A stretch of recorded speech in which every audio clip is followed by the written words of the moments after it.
What if the man accused of a brutal double murder never lived to defend himself because someone made sure he couldn't? What if the man behind bars, the man everyone pointed to, the man vilified in headlines and on social media, was poisoned before he ever got his day in court? And what if, just minutes ago, the FBI confirmed exactly that? This isn't a screenplay. It's not the plot of a Hollywood thriller, though you might wish it was.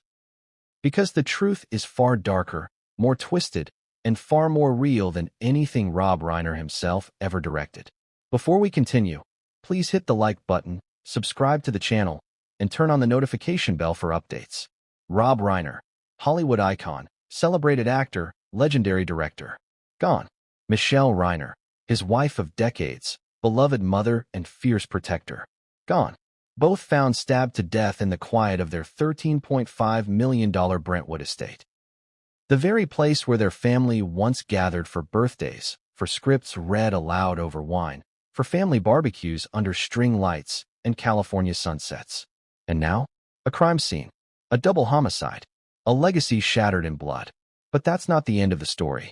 That's just the beginning. Because in the guest house, not 50 yards from where the bodies were discovered, lived someone else. Someone the public had forgotten, but the family couldn't. Someone with demons, with secrets, with a past, and maybe a motive. Nick Reiner, their son, arrested that very night, charged with 2 counts of first-degree murder. And now, dead. But not by suicide. Not by some jailhouse scuffle or freak health incident. The FBI just confirmed it. Nick Reiner was poisoned in prison. Deliberately. Quietly. Fatally. And if that sends a chill down your spine, it should. Because someone made sure the one man who could have revealed what really happened inside that house never spoke again. Now here's where it gets even more disturbing. Reports say the bodies of Rob and Michelle weren't discovered by authorities. Not by a neighbor. Not by security. They were found by Romy Reiner, their 27-year-old daughter. The same daughter who, according to leaked transcripts, whispered to police something chilling. There's a dangerous family member. And you should be looking at them. Not Nick. Let that sink in for a second. She didn't say Nick is dangerous. She didn't say my brother did it. She said look at someone else.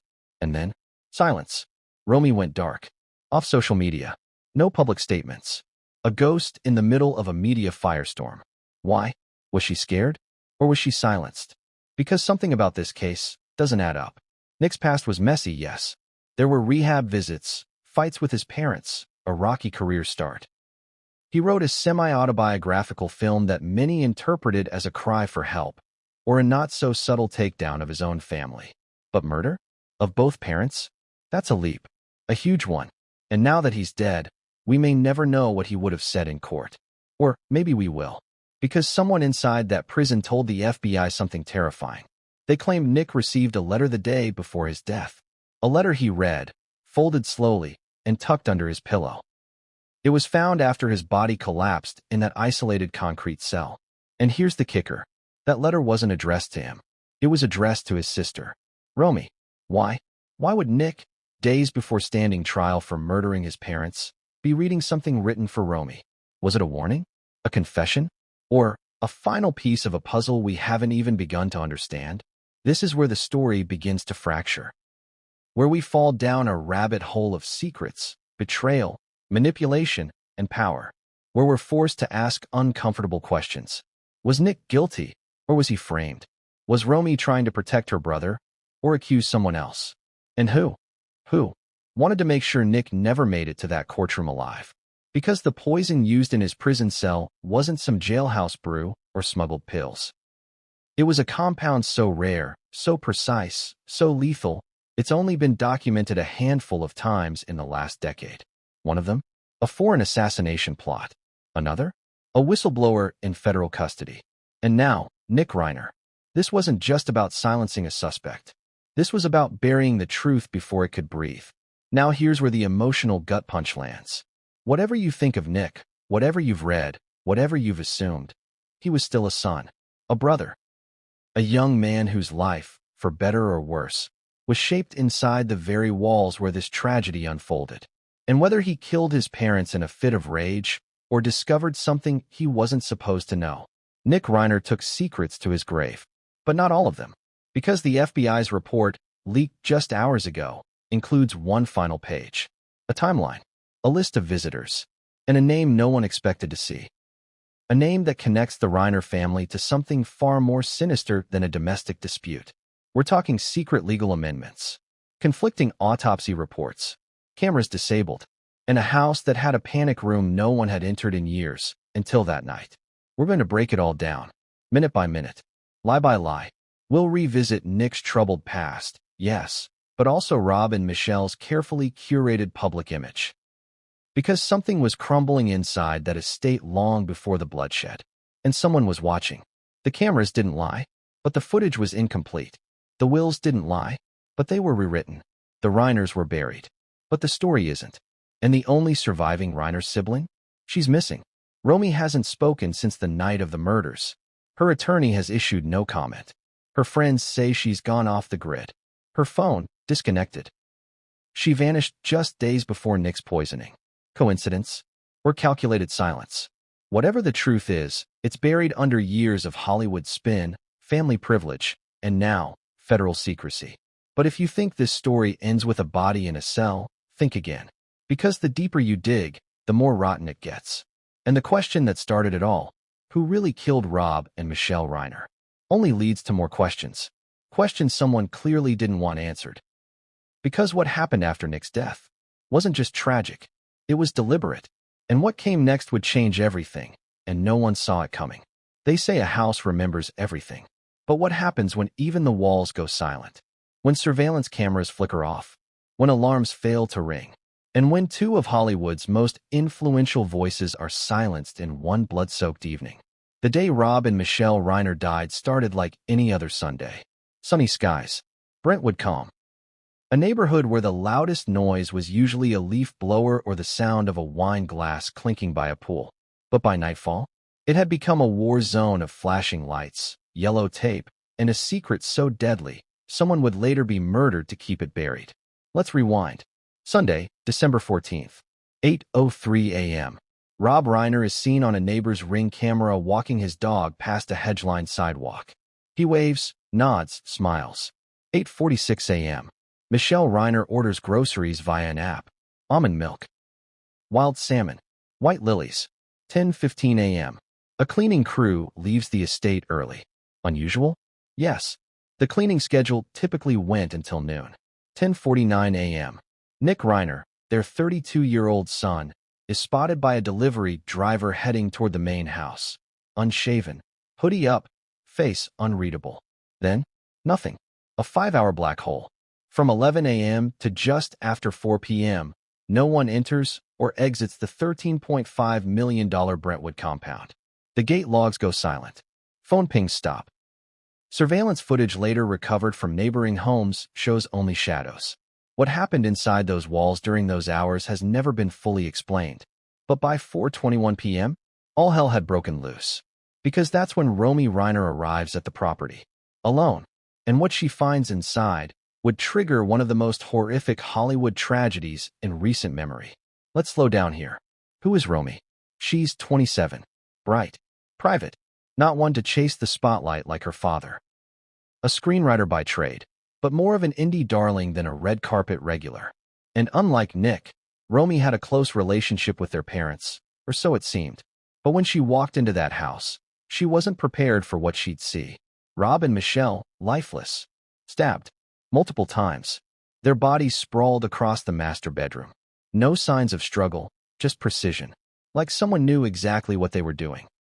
And in a voice barely above a whisper, Romy dialed 911 and said words that would haunt investigators for weeks. They're gone. Both of them. And I think I know who might have done it. Chills. But that's not all she said. According to leaked call transcripts, she added something even more cryptic. You should check the guest house. And be careful. He's dangerous. The dispatcher pressed for a name. But Romy never said it. And by the time officers arrived, Nick Reiner was standing outside. Calm. Quiet. Unarmed. He didn't run. He didn't resist. He didn't cry. He simply said, "They're inside," and turned himself in. Now here's where things get very strange. According to official police reports, Nick had no visible blood on him. No defensive wounds. No trace DNA under his nails. And get this, He passed his initial gunshot and blood residue test. Yes, you heard that right. The man allegedly responsible for stabbing his parents to death with such ferocity that the coroner would later describe the scene as personal, targeted, and excessive, had zero physical evidence tying him to the act. So how did he end up in handcuffs? Because the moment Romy said guest house, the narrative was set. Police entered the guest house and found something they say was incriminating. What was it?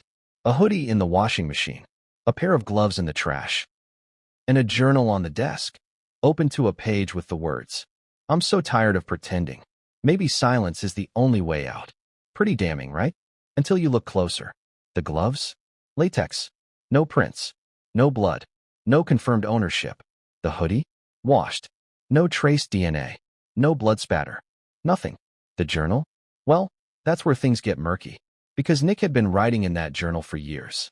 And investigators confirmed that the page in question wasn't dated.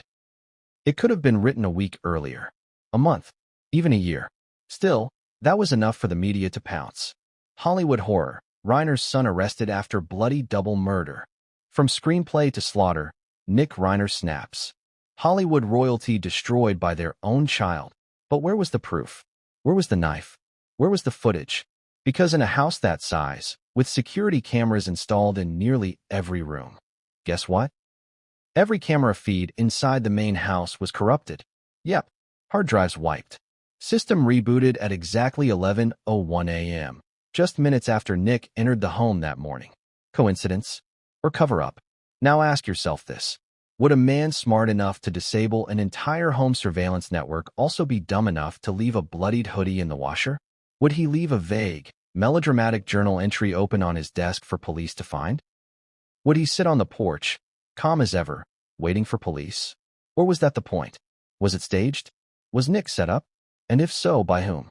That's the question Romy might have had an answer to. But after that 9/11 call, she refused to speak to investigators again. No interviews. No testimonies. Just silence. Her lawyers cited trauma. Understandable. But behind closed doors, insiders say she made one request. To not be left alone. Why? Was she scared? Or guilty? Remember, Nick wasn't a stranger to scandal. He had a rough history, addiction, rehab, emotional outbursts, public fights with his father. But murder? That didn't track. Even the officers on the scene, off the record, said something felt off. One of them allegedly told a paramedic he looked more shocked than guilty. And that brings us back to the timeline. Because there's something in those missing 5 hours that no one can account for. Rob's phone went dark at 11:06 a.m. Michelle's went silent 2 minutes later. Their smart home system was offline by 11:11. But here's the twist. At 12:23 p.m., a private Uber account tied to Michelle's name sent a car to a nearby address. The car waited. No one showed up. Then canceled. Why would a dead woman call a car? And who was supposed to get in? Nick? Romy? Someone else? Investigators dismissed it as a system error. But tech experts say Uber logs are time-stamped with GPS and biometric authorization. You don't just accidentally order a car from a dead woman's phone. So who had her device? And why did they try to leave? Now here's something else no one wants to talk about. In the final coroner's report, one of the stab wounds was labeled hesitation-based, meaning it wasn't rage. It wasn't instinct. It was fear, a test. Like the killer wasn't sure they wanted to go through with it. That detail changes everything, because it hints at two killers. One who hesitated, one who didn't. One familiar, one deadly, and possibly one still out there. Which leads us to the final moment of that terrible Sunday. When detectives dusted the panic room door for prints, they found something chilling. It had been used. Recently, despite the family insisting it hadn't been touched in years. Inside, empty wine glasses, a lit candle, and a single napkin with a smear of lipstick. Whose? That answer still hasn't been released. But what came next would change everything. And no one saw it coming. What if you grew up surrounded by fame, fortune, and influence, but none of it ever belonged to you? What if your last name was Reiner, your house had its own theater, and your father could call any studio in Hollywood with a single word, but you still felt invisible? What if the same people who smiled for the cameras became strangers behind closed doors? Because that's what Nick Reiner's life looked like. At least, According to the stories he never thought would see the light of day. To understand what happened inside that Brentwood mansion, you have to understand the boy who lived in its shadow. Nick wasn't born into scandal. He was born into legacy. Rob Reiner, son of Carl Reiner. A dynasty of storytellers. A bloodline of prestige. Rob didn't just create hit movies, he defined them. From A Few Good Men to When Harry Met Sally, his fingerprints are on some of the most iconic American films of all time. But behind every successful man, there's a story no one wants to tell. And for Nick, that story was a slow unraveling. As a kid, Nick was quiet, sensitive, brilliant, according to some tutors, but also volatile. He'd cry during movie scenes, refuse to speak for days, obsess over minor injustices, worry about people watching him, even at age 7. It started with small things. At age 8, he began writing horror stories in his notebooks. Dark ones, not the kind most parents would hang on the fridge. By 10, he developed severe insomnia. He claimed he could hear voices in the walls of the house. By 12, he was seeing a therapist 5 times a week. Rob and Michelle, according to those close to them, tried everything. But others say they did what many rich, famous parents do. They threw money at the problem. Private schools, live-in counselors, experimental programs in Arizona, Vermont, even Switzerland. Nick bounced from one center to another like luggage with no destination. And by 17, he'd become the family's unspoken secret. Tabloids never touched the story. Paparazzi didn't camp outside rehab centers. Why? Because Rob Reiner's public image was airtight, and the people around him had signed airtight NDAs. Still, rumors slipped through the cracks. A meltdown on set, a physical altercation with a cousin, a restraining order from a former friend who claimed Nick had dangerous fantasies. And then came the screenplay. It was called Being Charlie, written by Nick, co-produced by Rob. And it was the first time the world got even a glimpse into the chaos behind the Reiner name. The movie followed a teenage addict, suffocating under the weight of a perfect family legacy, spiraling into destructive behavior, begging for freedom. Sound familiar? Critics said it was raw, honest, almost too personal. Audiences didn't connect. The film flopped. But behind the scenes, it fractured something. Because once it was out there, Nick couldn't take it back. The family dynamic shifted. Sources say Rob felt betrayed, that the movie portrayed him as distant, arrogant, cold. Michelle was devastated. She reportedly told a friend, "I gave that boy everything, and this is how he sees me." After the movie's release, Nick disappeared for nearly a year. No sightings, no interviews, no social media. When he returned, he was quieter, but not calmer. Neighbors reported screaming matches at the estate. Police were called twice for domestic disturbances. No charges filed. Nick was never arrested. But the paranoia? It grew. According to a family staff member who spoke anonymously, Nick began covering his windows with blackout paper, refused to use cell phones, claimed the Reiners had someone tracking his every move. At first, it sounded like addiction-fueled delusion. But then, he made a claim that would later take on a much darker meaning. In a recorded therapy session, leaked in the days after his arrest, Nick says, "They keep files on me. Not just health records. Real ones. Stuff I'm not supposed to know. I found one once. Hidden in the study." The therapist asks what was in the file. Nick replies, "A list. Of people. And what to do if I ever talk." Talk about what? That's the part we may never know. Because according to prison logs, Nick requested a sealed visitation list. Meaning, no one knows who came to see him in the weeks before his death. Not even his lawyers. And yet, he left behind a letter. One line stands out. "They always said I was paranoid. But even paranoids get killed sometimes." Now ask yourself, was Nick unraveling? Or was he onto something? Because let's be honest, his behavior in the months before the murders wasn't exactly stable. He was fired from a project in New York for erratic behavior. He trashed a hotel room in Malibu. He showed up to a charity gala uninvited and allegedly caused a scene when asked to leave. But none of that screams killer. It screams broken. A man collapsing under years of isolation, family tension, and, possibly, truths no one wanted public. And the people around him? Well, they were watching, but not helping. Even Romy, his only sibling, had reportedly gone no contact months before the murders. The reason? Sources claim she told friends. Nick's getting too close to something. And I don't want to be in the blast zone. The blast zone. What did she mean? Was Nick digging into family business? Old Reiner investments? Buried scandals? Legal arrangements that could topple reputations? We don't know. But we do know this. Nick had begun writing again. Not screenplays. Not journals. A memoir. An untitled Word document found on a USB drive hidden in a hollowed-out book in his guest house. Over 40 pages long. And in it, he made a bold, terrifying claim. They think the cameras make them safe. But some truths can't be edited. I've seen the raw footage. And I know who they really are. Who is he talking about? His parents? Or someone else? Because just days before the murders, Nick reached out to a journalist anonymously. He sent a burner email. Said he had the story of the decade. That journalist went public after Nick's arrest, but never shared what Nick sent. Why? They claimed the files were deleted remotely. But Nick's paranoia wasn't just about digital ghosts. It extended to real people.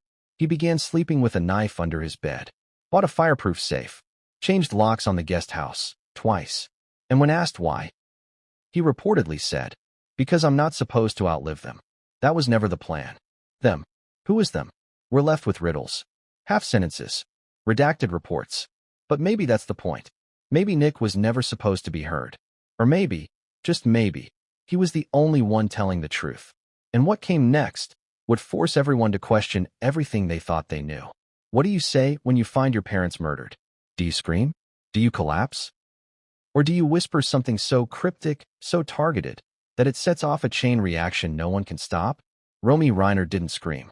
She didn't cry hysterically into the phone. She called 911 and spoke with a kind of eerie calm that chilled even the most seasoned dispatcher. They're gone. Both of them. And I think I know who might have done it.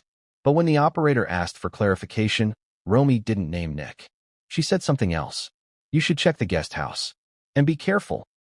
He's dangerous. Dangerous. A single word that painted a picture the public would feast on for weeks. But who was she really referring to? Because here's the thing. Romy knew exactly how that would sound.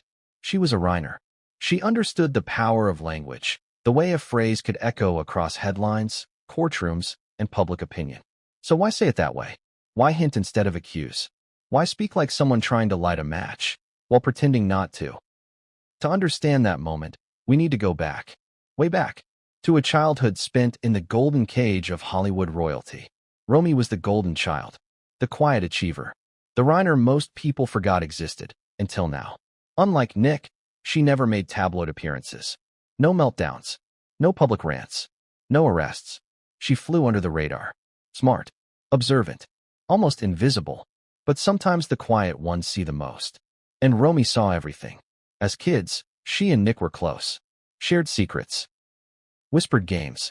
They used to sneak into their dad's home studio, rewatching old films and mocking the characters until they dissolved into laughter.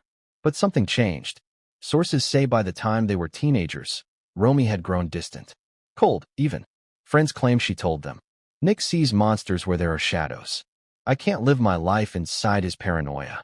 But despite that, she still visited the estate regularly. Her social media showed family dinners, birthday toasts, even a Thanksgiving photo just weeks before the murders. Rob smiling with his arm around her, Michelle holding a pie. Nick was notably absent. When asked, Romy said he wasn't feeling well. But insiders suggest it was more than that. One family staff member claimed Romy would arrive, hug her parents, then head straight to her childhood bedroom and lock the door. Another reported overhearing an argument just 2 nights before the murders. "You can't protect him forever," Romy allegedly told her father. "He's already gone." Gone. Was that a reference to Nick's mental health? Or was she hinting at something darker? Because what happened the moment Romy walked into that mansion on December 14th changed everything. She arrived at 4:21 p.m. Alone. Her car entered through the front gate. Security logs confirm the click of the keypad. No fob. That means she didn't use a remote. She knew the code. According to the timeline, she parked in the circular driveway, walked up the steps, rang the bell. No one answered. She used her spare key and let herself in. And what she saw next? We don't have the full picture. Not officially. But leaked documents suggest she entered the foyer, noticed a shattered vase, followed the trail to the upstairs landing, and found her parents in the master bedroom. Positioned. That's the word the coroner used later. Positioned. Not collapsed where they fell. Not crumpled. Not tossed. Laid out. Rob on his back. Michelle on her side, hand outstretched. Both with multiple stab wounds. Both eerily peaceful. This wasn't rage. This was arrangement. Romy's reaction? She dialed 911. But not from her own phone. From the house line. Why? Was her cell dead? Did she panic? Or did she want the call on record, in the system, immediately? That detail matters.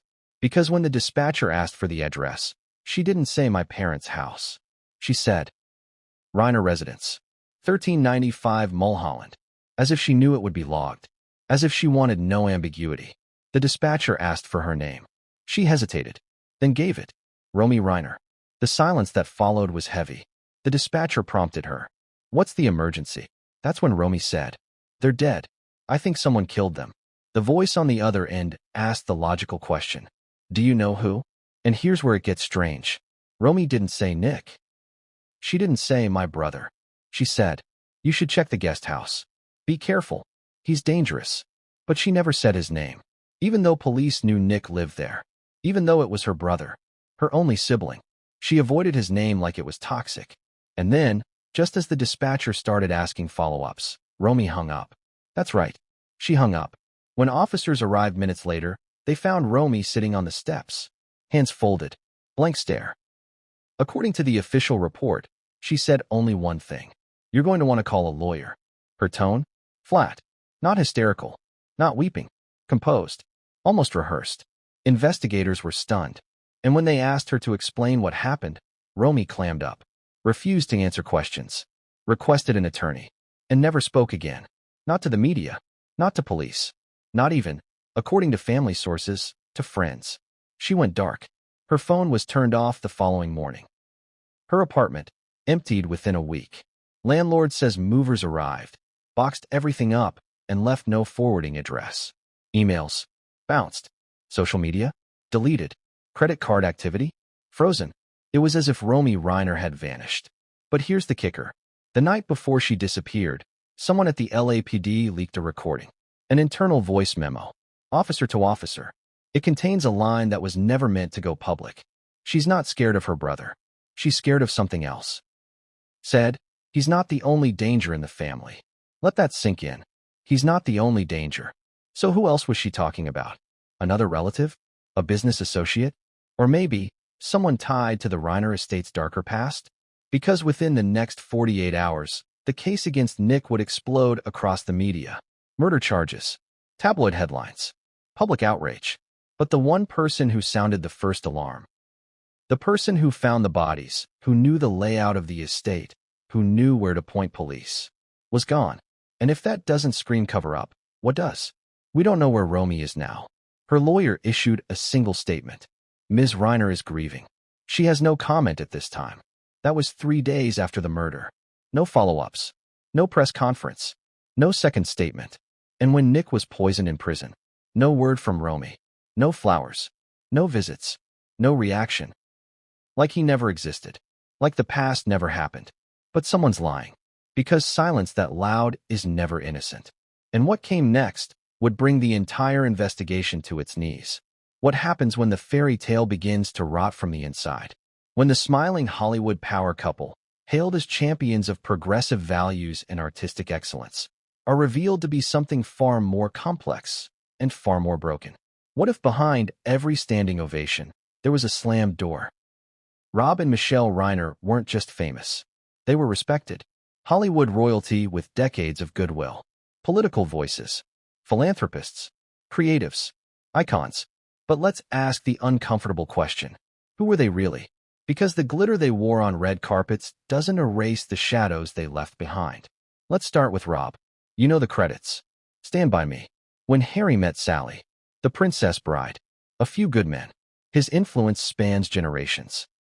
He was the son of Carl Reiner, a comedy legend in his own right.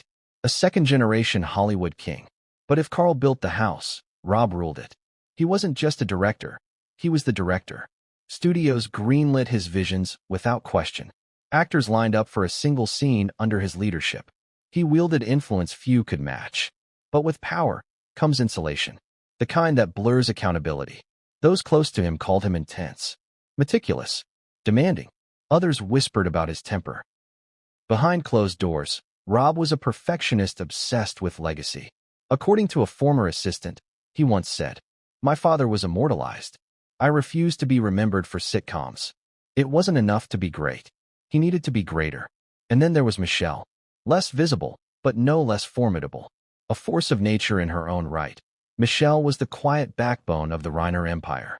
While Rob took the spotlight, she managed foundations, campaigns, appearances, and, some say, the family's public image with surgical precision. She was known as gracious, warm, polished, but she was also fiercely controlling. One former friend confided, Michelle didn't have friends. She had alliances, and she protected the family brand like a fortress. Even as Nick's behavior began spiraling, she never acknowledged a problem publicly. Not once.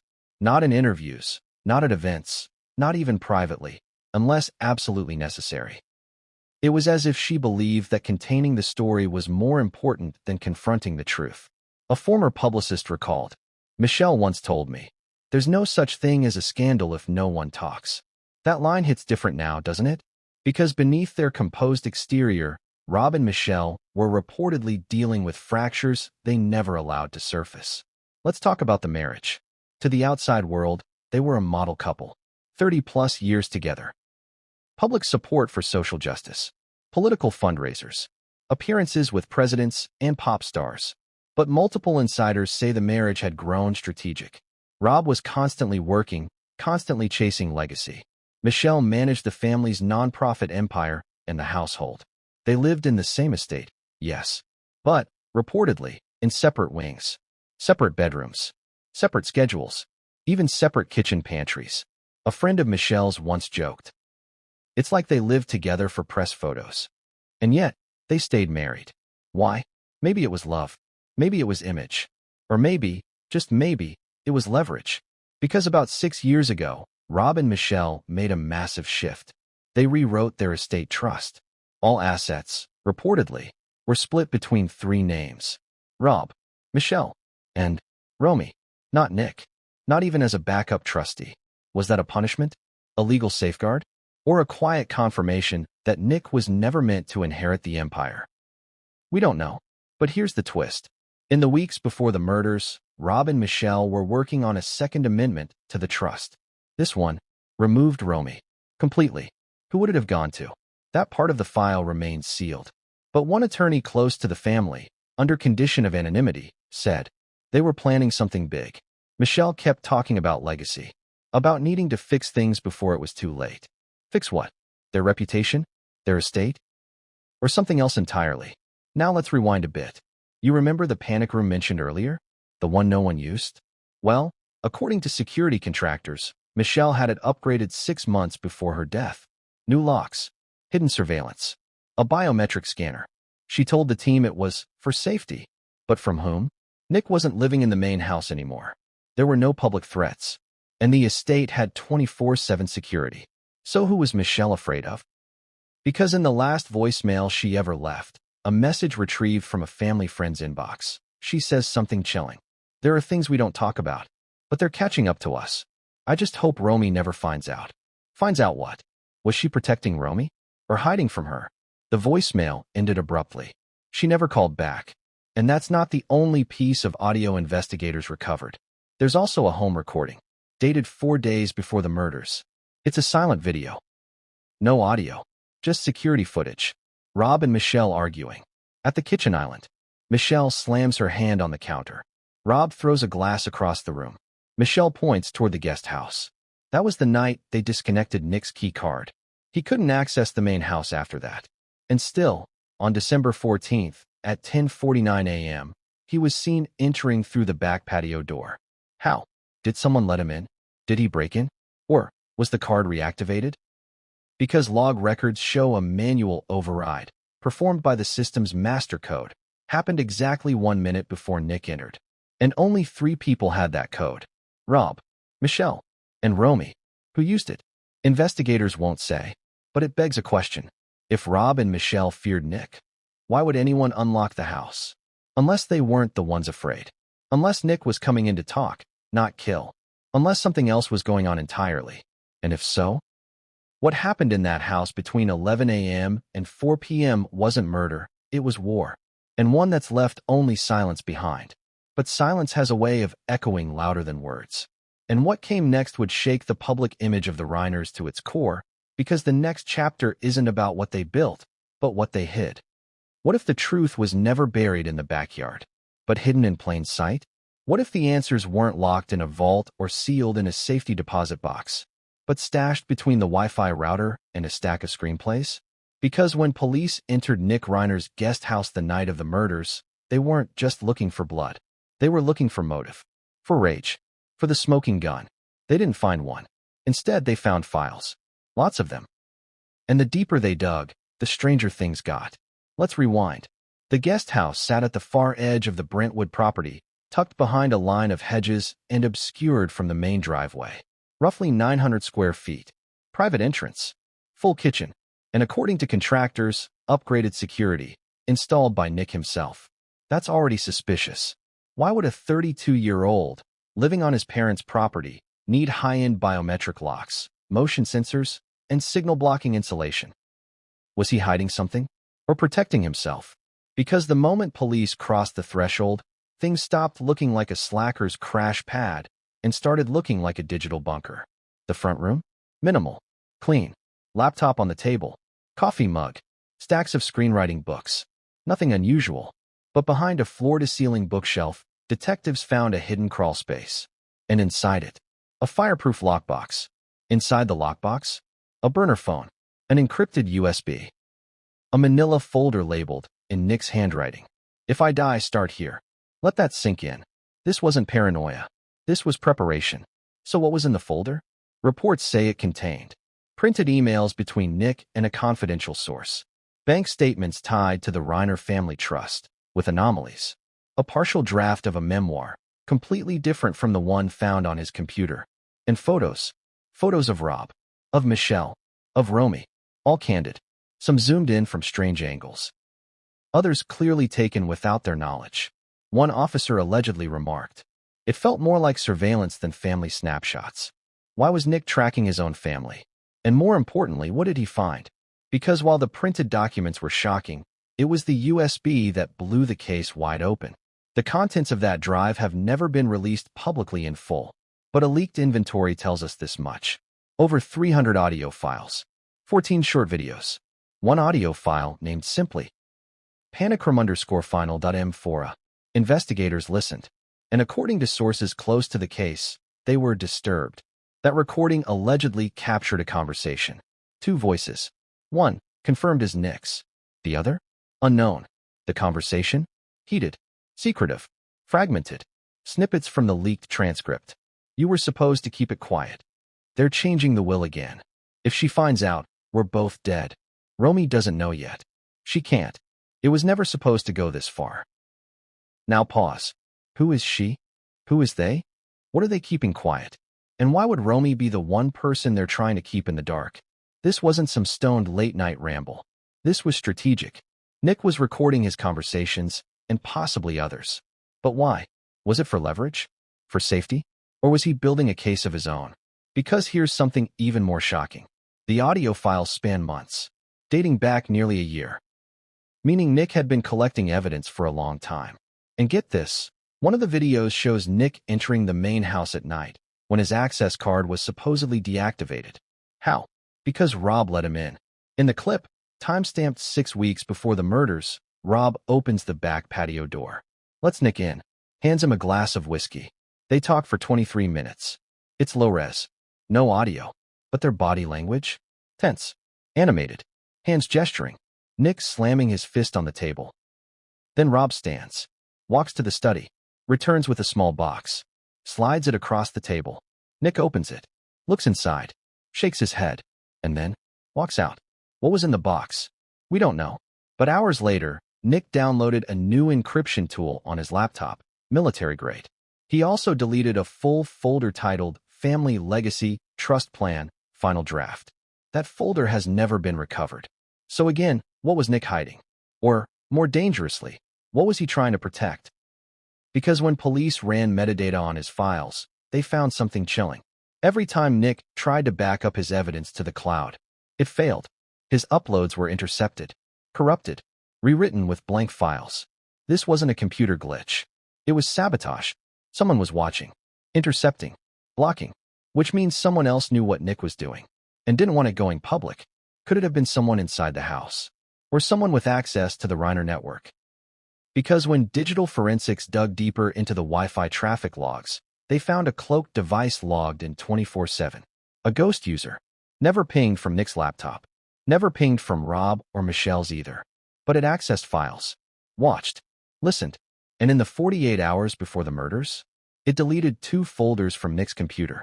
Folders labeled panic room/camera_footage/export. Roman_draft.docs. Let that last one sink in. Roman_draft. What was that? A warning? A confession? An apology? Whatever it was, someone erased it. But they didn't find everything. Because in a backup folder hidden inside Nick's screenplay app, investigators found a cache of disconnected thoughts. Not fully fleshed out scenes. Not scripts. Ramblings.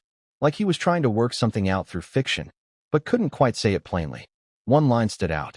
There are 3 liars in this house. One knows. One suspects. One pretends. I used to be the 4th. I can't pretend anymore. Who were the liars? And which one was Romy? Which one was Michelle? Was Rob the one who knew? Was Romy the one who suspected? And was Nick the only one ready to stop pretending?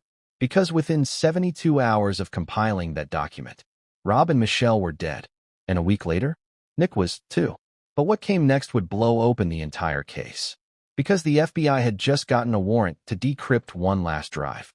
And what they uncovered would rewrite everything we thought we knew about the Reiner legacy.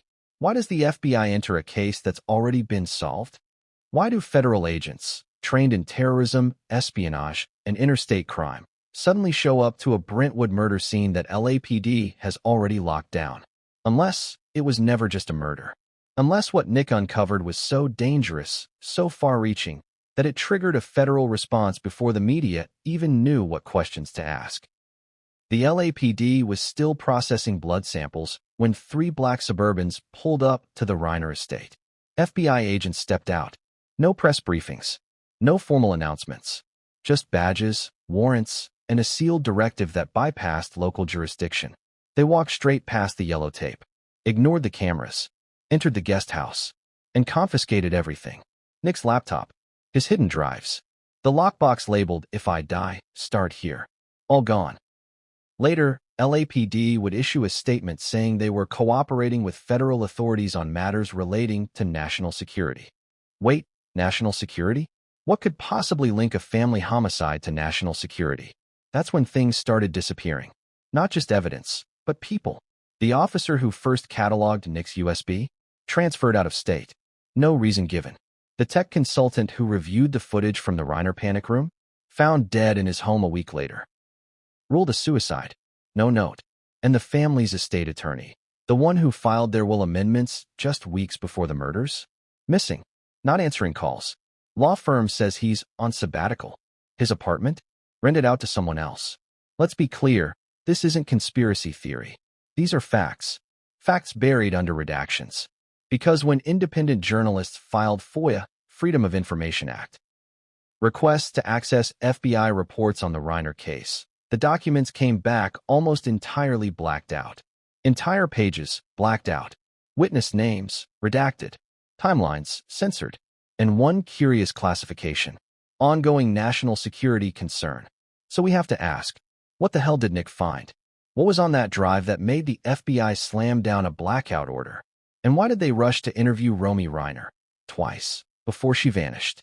Because yes, Romy was questioned by the FBI. Twice in 24 hours. First at her apartment, then at a secure location. Witnesses say she emerged from the second meeting ashen, shaking, and visibly distraught. She refused to speak to press, refused to return to the family estate. And that very night, she deactivated her phone, wiped her socials, left her apartment building in a black car with no plates. Gone. But why would the FBI need Romy? Was she in danger? Or part of the secret? Here's where things twist again. An anonymous tipster claiming to be a former FBI contractor, contacted an underground journalist. They said one line, "You're asking the wrong questions." The Reiner files didn't trigger the FBI. The names inside them did. Names. As in other people? People tied to Rob and Michelle? To the film industry? To politics? Because let's not forget, Rob Reiner wasn't just a director. He was a political player. He supported campaigns, met with senators, attended classified briefings under the Obama administration on media and cybersecurity. In 2016, he helped launch a media watchdog organization focused on truth in reporting, funded by federal grants. What if that platform gave him access to sensitive information? And what if Nick got hold of it?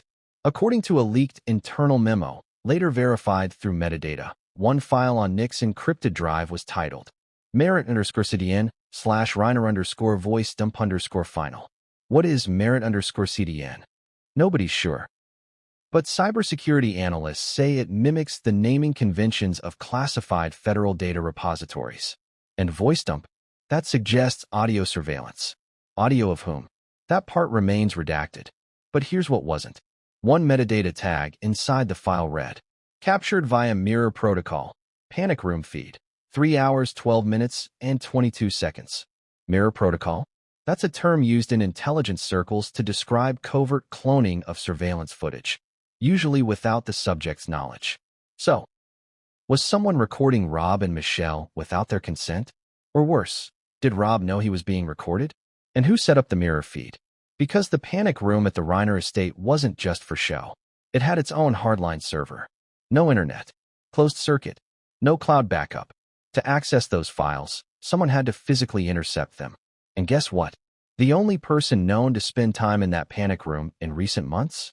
Michelle. She reportedly used it as a meditation space. A place to journal. To escape the noise, as she told a friend.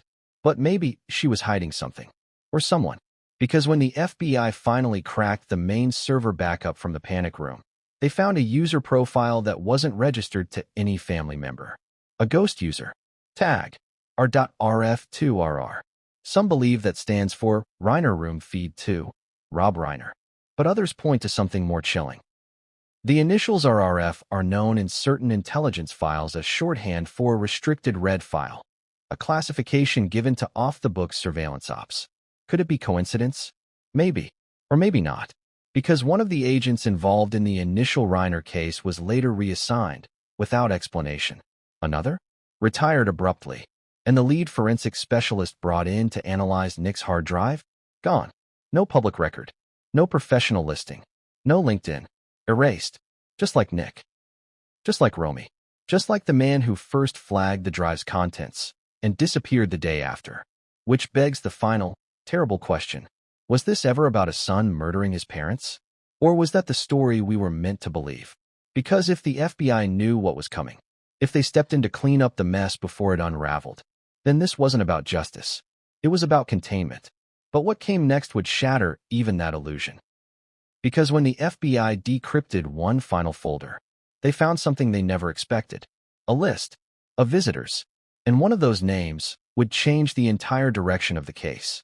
How do you hide the truth in a house built for cameras?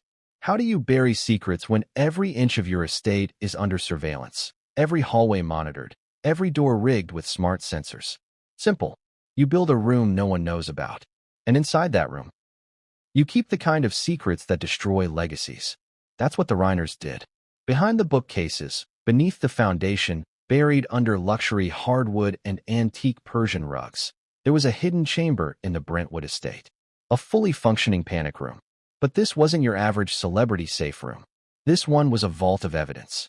Steel walls, bulletproof glass, no Wi-Fi, no windows, independent power supply, and a hardwired server system not connected to the main house network. Even some longtime staff members didn't know it existed. But someone did. Because just before the murders, it was accessed. And not by accident. Let's break it down. The panic room was designed during a 2009 renovation. On blueprints, it was labeled simply utility storage. But the specs told another story. 2-inch thick steel-reinforced walls. Ventilation with carbon filters. A retinal scanner that only matched 3 people, Rob, Michelle, and Romy. Not Nick. He was never granted access. But here's where things get strange. On December 13th, 2025, just one day before the murders, the scanner logs show a successful entry at 2:13 a.m. And the person who entered? Not Rob. Not Michelle. Not Romy. The retinal scan wasn't matched. How is that possible? You'd think a failed scan would mean no entry. But not here. This panic room had a manual override system, meant to allow law enforcement or trusted agents inside during emergencies. That override was triggered manually, using a master key card stored in the study safe, which was empty when police arrived. So someone accessed that safe. Someone used that card. And someone got into the one room no one was supposed to breach. Inside, detectives found a mini server rack with timestamped log files, 2 monitors, both offline, a locked drawer containing cassette tapes. Yes, cassette tapes. And a single candle, still burned down to the wick. But no fingerprints. No usable DNA. Everything had been wiped clean. Except for the floor. Near the desk, someone had spilled a small amount of wine. Dark red. Sticky.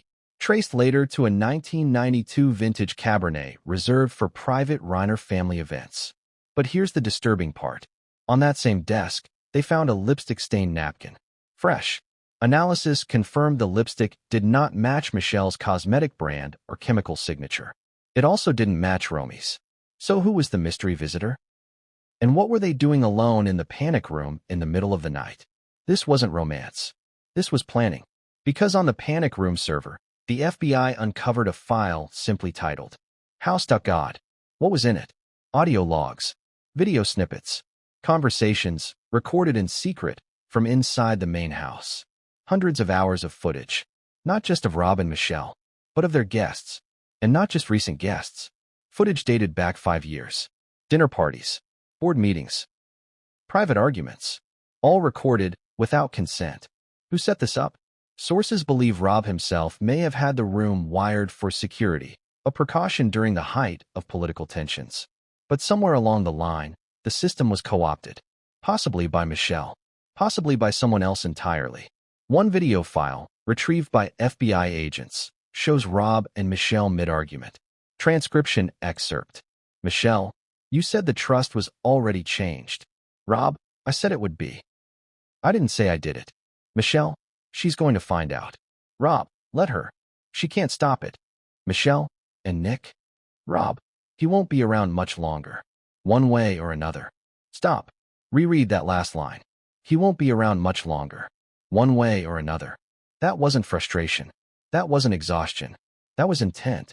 So now we have motive. Not from Nick. From Rob. Was he plotting something? Was he planning to cut Nick off completely? Institutionalize him? Discredit him? We'll never know for sure. But one thing is clear. Nick knew about the panic room. He mentions it in his recorded sessions. They think it's secure, but it's just another prison. Everything gets stored there. Everything they're afraid of. He even claimed to have tried breaking in once. Failed. But planted a listening device in the ventilation duct. One that, get this, recorded audio without video. Where are those recordings now? Gone. Deleted. But not all of them. Because Nick backed up a few. One was labeled, midnight_confrontation. The audio is garbled, but a few lines can be made out. Female voice. If she ever sees this, she'll never forgive you. Male voice. That's not your decision. We're fixing this. Female voice. Fixing? You're killing our son. Silence. A chair scrapes. Male voice. He already did it to himself. Who were they talking about? Romy? Nick? Someone else? And who was the she they were so afraid would find out? The plot thickens. Because here's the final blow. The FBI decrypted the visitors_list file on the server. It included dates, times, names, and one name stood out. A name that didn't belong. A name tied not to family, but to federal investigations. A name that was redacted in every public document. But according to an insider, the initials were TB. And next to that name, the visit timestamp was 2 days before the murders. Who is TB? Why were they at the estate? And why did their name vanish from every police report?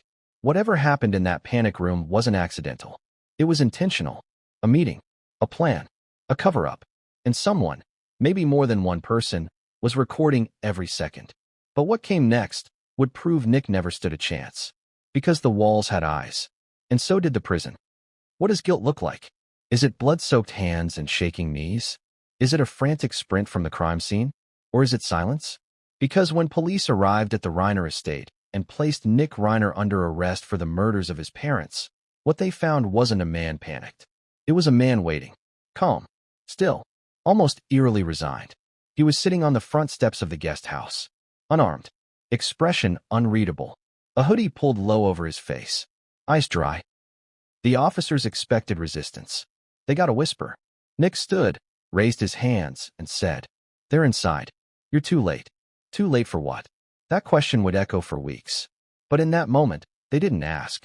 They cuffed him, read him his rights, and walked him down the path past the koi pond where he and Romy used to play as kids. Cameras caught the walk. News helicopters hovered overhead. And in every still frame captured of Nick Reiner's arrest, there was one expression the media couldn't agree on. A smile. Not a big one. Just a flicker. The corner of his mouth curled. Not joy. Not victory. Something else. Resignation? Relief? Mockery? Or a message? Because moments before that image was snapped, a nearby officer claimed Nick said something under his breath. "Now let's see what they do without me." Let that sink in. Not, "I didn't do it." Not, "I want a lawyer." Not even, "You've got the wrong guy." No protest. Just strategy. This wasn't a breakdown. It was a checkmate. And here's where things get even more bizarre.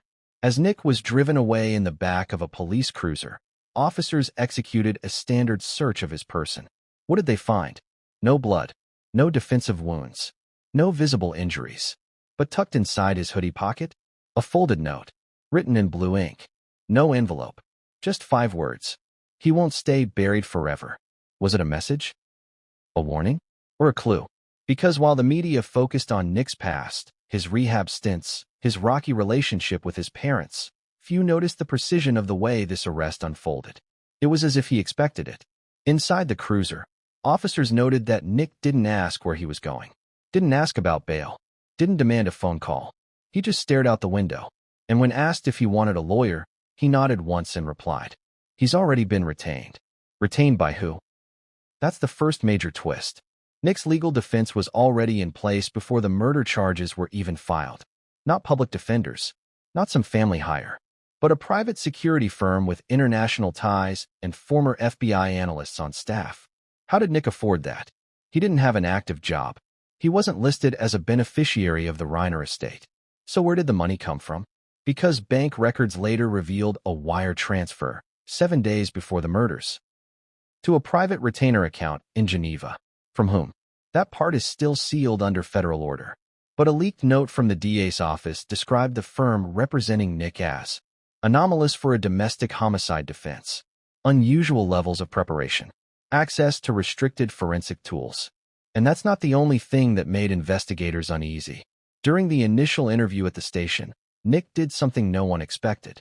He invoked his right to remain silent. But not until after asking a single question. Has the panic room been opened yet? The detectives froze, because that room hadn't been mentioned publicly. In fact, the LAPD hadn't even searched it yet. They had the murders. They had the bodies. They had the obvious suspect. They didn't think they needed the panic room. But Nick asking that question changed everything. That's when they realized. He knew more than he should, and possibly more than they did. Let's talk about that interrogation. It was brief, by the books, but strangely empty. Nick sat across from 2 homicide detectives, completely composed. He didn't ask about his parents, didn't deny the charges, didn't flinch when they showed crime scene photos. He just stared, until one of the detectives said, "Nick, we have enough to charge you. You can help yourself if you just tell us what happened." Nick's response, "I didn't kill them, but I was supposed to be the last one in that house alive." That sent chills down the room. Because what does that mean? That someone else was supposed to die? Or that someone else made sure Nick didn't? Was this a suicide pact? A frame job? Or a botched inheritance hit? The detectives pushed, but Nick shut down. He invoked counsel, refused to speak further, and from that moment on, never gave another statement. The following morning, media outlets exploded with the headline, "Nick Reiner arrested for murder of Hollywood legend parents." Social media took the bait. Some cried mental illness. Others demanded the death penalty. Few asked the deeper questions. Why wasn't there any footage from the house? Why did the security system go down exactly 1 minute before the murders? Why was Romy, the first on the scene, silent? Why did the family's legal counsel disappear? And more importantly, why was Nick calm? Because even as reporters swarmed the jail, as lawyers prepped for arraignment, as headlines reprinted the same paparazzi photos of a troubled heir-turned-killer, Nick said nothing. Not until the very last day of his life. And what came next, inside that prison cell, would make the world wonder. Was Nick Reiner a murderer? Or just the final casualty of a cover-up no one was supposed to survive? What if a man died not because of what he did, but because of what he knew? What if a maximum security prison, surrounded by guards, cameras, and lockdown protocols, became the most vulnerable place on earth for Nick Reiner? Because someone got to him. Someone with access. Someone with precision. Someone who made sure that Nick Reiner would never make it to trial. And here's the terrifying part. He knew it was coming. Nick arrived at the facility less than 24 hours after his arrest. Placed in administrative segregation, a fancy term for isolated custody. Why? Authorities claimed it was for his own protection. No cellmates. No general population. Just Nick, a steel bed, a toilet, and a narrow window that didn't open. On paper, he was secure. But the timeline tells a darker story. Let's break it down. Day 1. Nick arrives at 7:43 p.m. He's processed, photographed, and assigned cell 308A. Guards note that he appears calm and cooperative. But during his intake, he makes an odd request. No food tonight. Why? Was he fasting? Was he afraid? Or did